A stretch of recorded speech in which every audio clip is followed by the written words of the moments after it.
সুজনঘর নামের একটি গ্রামে লামিয়া ও তার বড় বোন রূপা বসবাস করত।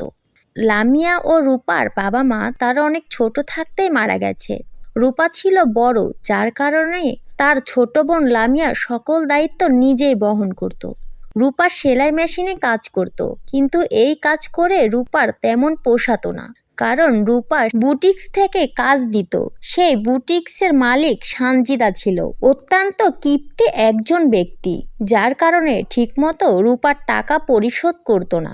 রূপার হাতে তেমন কোনো টাকা ছিল না যে বাজার করবে, তার কারণে সেই বুটিক্সের মালিকের কাছে যাই পাওনা টাকা নেওয়ার জন্য। আপনি তো জানেন, আমার ছোট বোনের সকল প্রয়োজনীয় জিনিসপত্র, পড়াশোনার খরচ সবকিছু আমাকেই বহন করতে হয়। বাড়ির খাবারের জন্য বাজার সয়দা করা লাগে, সবকিছু আমার টাকাতেই চলে। অনেক দিন হয়ে যাচ্ছে, আমায় আমার পাওনা টাকাটা দেন। কাজ তো নিয়মিতই করছি, তবুও টাকা দেন না কেন? বাড়িতে কোনো খাবার নেই, বাজার করতে হবে। এই ছোট লোকের বাচ্চা, আমার যেদিন ইচ্ছা সেদিন তোকে টাকা দিব। আমার ওপর কথা বলা সাহস কি করে আসে তোর? যা, এখন কোনো টাকা হবে না। আমার যেদিন ইচ্ছা আমি তোকে সেদিন টাকা দেব। এমন কথা বলবেন না আপনি। যদি আজকে আমাকে টাকা না দেন, বাড়িতে কোনো বাজার নেই, আমি কোনো বাজারও করতে পারবো না। টাকা না পেয়ে না খেয়ে মরতে হবে আমাকে আর আমার বোনকে। আবারও তুই আমার মুখের ওপর কথা বলছিস? তোকে আমি আর কোনো কাজ দেব না। যা, বের হয়ে যা এখান থেকে। আমার বুটিক্সে তোর আর কোনো কাজ হবে না। হ্যাঁ, আমিও আর আপনার সাথে কাজ করতে চাই না, কিন্তু আমার গত 2 মাসের টাকাটা পরিশোধ করুন। তোকে আমি একটি টাকাও দিতে পারবো না। কি করবি তুই? জলদি আমার এই বুটিক্স থেকে বের হয়ে যা, নয়তো ঘাড় ধাক্কা দিয়ে বের করে দেব। রূপার তখন আর কোনো কিছুই বলা ছিল না। সে মন খারাপ করে বাইরে চলে আসে আর দেখে এক ব্যক্তি গরিবদের মাঝে খাবার বিতরণ করছে। তার কাছে আর একটি মাত্র খাবার প্লেট ছিল। তার কাছে যখন রূপা যায়, ওই প্লেটটি রূপাকে দিয়ে দেয়। রূপা খাবার প্লেট নিয়ে বাড়িতে চলে আসে এবং তার ছোট্ট বোন লামিয়াকে দেয়। তুমি আমার জন্য খাবার এনেছো আপু, অনেক সুন্দর খাবার। হ্যাঁ বোন, খেয়ে নে তুই, অনেক সুন্দর খাবার। আপু, আমি তো খাচ্ছি, তুমি একটু খাও। না না, আমি খাবো না, আমার খিদে পেয়েছিল, তাই বাইরে থেকে খেয়ে এসেছি আর তোর জন্য নিয়ে এসেছি। তোর ভাগটা তুই খেয়ে নে, আর যদি বেঁচে যায় তবে কাল সকালের জন্য রেখে দে। এখন যদি আবার আমি একটু খাই তবে পেট ভরে যাবে। হা হা হা। ঠিক আছে আপু, অনেক সুন্দর খাবার, আমি কাল সকালের জন্য রেখে দেব। রূপা তার ছোট্ট বোন লামিয়াকে অনেক ভালোবাসতো, যার কারণে সে নিজেও না খেয়ে তার ছোট্ট বোনকেই খাওয়াতো। সেই দিন রাতে রূপা না খেয়ে ঘুমিয়ে পড়ল। পরের দিন সকাল সকাল কাজ খুঁজতে বের হলো। ঘুরতে ঘুরতে একটি বুটিক্সের সামনে এলো এবং সেই বুটিক্সের মালিকের কাছে যেয়ে বলল, আমি পাশের গ্রামেই আমার ছোট্ট বোনের সাথে বাস করি। আমার আর আমার ছোট্ট বোনের কেউ নেই। আমি অনেক সুন্দর সেলাই করতে পারি, আমাকে কাজ দিবেন? হ্যাঁ, দিতে পারি, কিন্তু তুমি আমাকে একটি সুন্দর দেখে লেহেঙ্গা বানিয়ে দাও আগে। তোমার এই কাজটি দেখবো কেমন হয়। ঠিক আছে, আপনাকে আমি তাই বানিয়ে দেব। এরপর রূপা সুন্দর একটি লেহেঙ্গা বানিয়ে বুটিক্সের মালিককে দেখালো। বুটিক্সের মালিক দেখে তো পুরো অবাক হয়ে যায়, এত সুন্দর লেহেঙ্গা। অনেক সুন্দর হয়েছে তোমার এই লেহেঙ্গাটা। আমি তোমাকে কাজ দেব, তুমি প্রতিদিন আমাকে লেহেঙ্গা বানিয়ে দেবে এবং তার বিনিময়ে আমি তোমাকে টাকা দেব। এই নাও অগ্রিম 5,000 টাকা। রূপা অনেক খুশি হলো এবং সেই টাকা নিয়ে তার বোনের জন্য খাবার কিনে বাড়ি ফিরে এলো। বাড়িতে এসে 2 বোন একসাথে খাবার খেলো। আগের চেয়ে একটু ভালোভাবে তাদের জীবন শুরু হলো। রূপা আগে যেই বুটিক্সে কাজ করত, সেই বুটিক্সটা আগের থেকে অনেক দুর্বল হয়ে গেছে। সেখানে আর কোনো কাস্টমার যেত না, তাদের আর কোনো নামই ছিল না।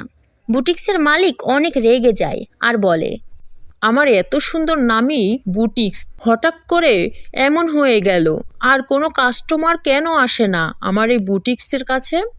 তখন তার একজন কর্মী বলল, কিছু মনে করবেন না ম্যাডাম, সত্যি কথা বলতে রূপা যখন ছিল তখন তার কাজ অনেক ভালো ছিল আর আমাদেরও কাস্টমার অনেক বেশি ছিল। এখন রূপাও নেই, যার কারণে আমাদের অনেক কাস্টমার চলে গেছে। চুপ কর তুই, দেখছি কি করা যায়। ওই রূপার বাচ্চা রূপাকে উপযুক্ত শাস্তি দেবই। রূপা এখন সেই বুটিক্সের কাজ করে সেই বুটিক্সের কাস্টমার অনেক বেশি হয়ে যায়। তার মালিক অনেক খুশি ছিল, রূপাকেও সে অনেক ভালোবাসতো, কারণ রূপার জন্যই আজ তার বুটিক্সে এত নাম।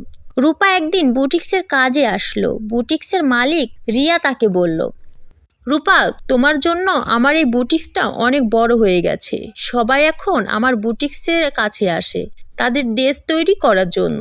আর এত নামের জন্য গ্রামের সাহেবের মেয়ের 3টা লেহেঙ্গার অর্ডার এসেছে। দুদিন পরেই তার জন্মদিন, তার কারণে 3টা লেহেঙ্গা তোমাকেই বানিয়ে দিতে হবে। তুমি কি পারবে কাজটি করতে? হ্যাঁ ম্যাডাম, পারতে আমাকে হবেই। বাড়িতে এবং দোকানে আমি এই 2 দিন কাজ করলে 3টা লেহেঙ্গা বানিয়ে ফেলতে পারবো। তাদের এই সমস্ত কথা হেনা শুনে ফেলে আর বলে, এই তো উপযুক্ত সময়, এক্ষুনি এই রূপার বাচ্চাকে শাস্তি দিতেই হবে। রূপা বাড়িতে এসে তার কাজ শুরু করে দেয়। খেয়ে না খেয়ে লেহেঙ্গা বানানোর পিছনে পড়ে থাকে। দোকানে বাড়িতে সব সময় সে লেহেঙ্গা বানাতো। যেদিন ডেলিভারি দিতে হবে ঠিক সেই দিন রাতেই তার 3টি লেহেঙ্গা বানানো সম্পূর্ণ হয়ে যায়। এই তো আমার 3টি লেহেঙ্গা রেডি, এখন শুধু ডেলিভারি দিতে হবে। কাল সকালেই ডেলিভারি দেব। যাই, এবার বাড়িতে গিয়ে ঘুমিয়ে পড়ি। এরপর রূপা বাড়িতে চলে আসে এবং সেই বুটিক্সে চুপি চুপি হেনা চলে আসে। 3টা লেহেঙ্গাতেই আগুন ধরিয়ে দেয় আর সেখান থেকে চলে যায়। পরের দিন সকালে রূপা বুটিক্সে প্রবেশ করতে দেখতে পায় যে তার বানানো 3টা লেহেঙ্গাতে আগুন লেগে গেছে। এই দেখে রূপা অনেক আশ্চর্য হয়ে যায় এবং কাঁদতে থাকে। একটু পরে সেখানে বুটিক্সের মালিক রিয়া চলে আসে এবং সে যখন দেখে আগুন তখন সে অনেক রেগে যায়। এ কি রূপা, আমার বুটিক্সের মধ্যে আগুন আসলো কোথা থেকে? আমিও সেটা বুঝতে পারছি না ম্যাডাম। এই 2 দিন খেয়ে না খেয়ে আমি 3টা লেহেঙ্গা বানিয়েছিলাম, 3টা লেহেঙ্গাতেই কেউ আগুন লাগিয়ে দিয়েছে। এখন কি করব? আগুন লাগিয়ে দিয়েছে মানে? এই বুটিক্সের মধ্যে কে আগুন লাগাবে? যেভাবেই পারো আমার 3টা লেহেঙ্গা দেবে। এখন আমি ডেলিভারি দিব কিভাবে? সাহেবের মেয়ের কাছে আমি কিভাবে মুখ দেখাবো?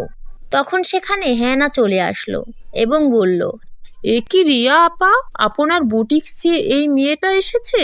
এই মেয়েটার জন্যই আজ আমার বুটিক্সের নাম একেবারেই ডুবে গেছে।